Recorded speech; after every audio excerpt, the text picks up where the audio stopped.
Many times, even songwriters unwittingly expose things in their songs. Having someone from outside your band who knows you better than anybody else can help put a finger on it sometimes. John Lennon, lead songwriter for the Beatles' Good Morning, Good Morning, did not offer any context for the possibility that the song was inspired by his own struggles with everyday living. Although his collaborator on songs, Paul McCartney, made the association afterwards. Based on the criteria of interrelated songs or a continuous storyline, Sgt. Pepper's Lonely Hearts Club Band does not truly qualify as a concept album. The first two and last two songs of the 1967 masterpiece, When the Band of Sgt. Pepper Addresses the Crowd, are the only ones that actually retain that quality. Nevertheless, there are common themes among the songs. Many of them lyrically address the mundane transience of daily life. The soundtrack, which is awe-inspiring and incredibly creative, transforms the slice of life stories into something quite amazing. The serial ad phrase served as the inspiration for Good Morning, Good Morning. When asked about his song in interviews following the split of the Beatles, John Lennon questioned its importance.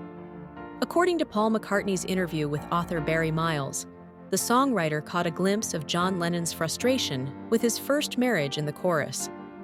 Having issues with Cynthia and feeling stuck in the suburbs were both affecting John. The lyrics include a reference to Meet the Wife and Nothing to Do. John used to watch an afternoon soap opera called Meet the Wife because he was so bored, but I swear he was also beginning to hear warning signs. Lyric analysis of Good Morning, Good Morning does lend credence to some of McCartney's grievances. The horn-filled, hard-charging, and irreverent music masks a lot of it. Just listen to the barking, bleating, and screaming menagerie that pops up at the conclusion of the song. Nothing he can do to save his life, call his wife in, is the first hint of Lennon's macabre humor in the song. Most likely, he is alluding to a metaphorical death, like the loss of enthusiasm or unpredictability.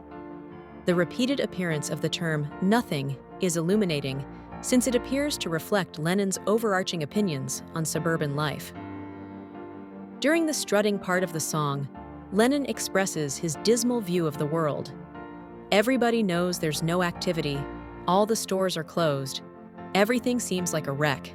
Everything seems like everyone you meet is either half asleep or completely unaware. Even reminiscences fail to get him out of his funk. Your next step is to go by the old school. It looks exactly the same. In the song's last verse, Lennon begins to see the positive side of things. A whirlwind of activity and an enthusiastic upsurge greet the close of each business day. Somebody has to know the time, and I'm happy to be here. Our narrator is even competent at small chat. Go see a show in the hopes that she does, and a touch of romance finds its way into the plot. As much as Lennon tries to convince us that he is speechless, he really paints a vivid picture of his scene. While Good Morning, Good Morning may not be the most enthusiastic defense of the workday, it is an honest one.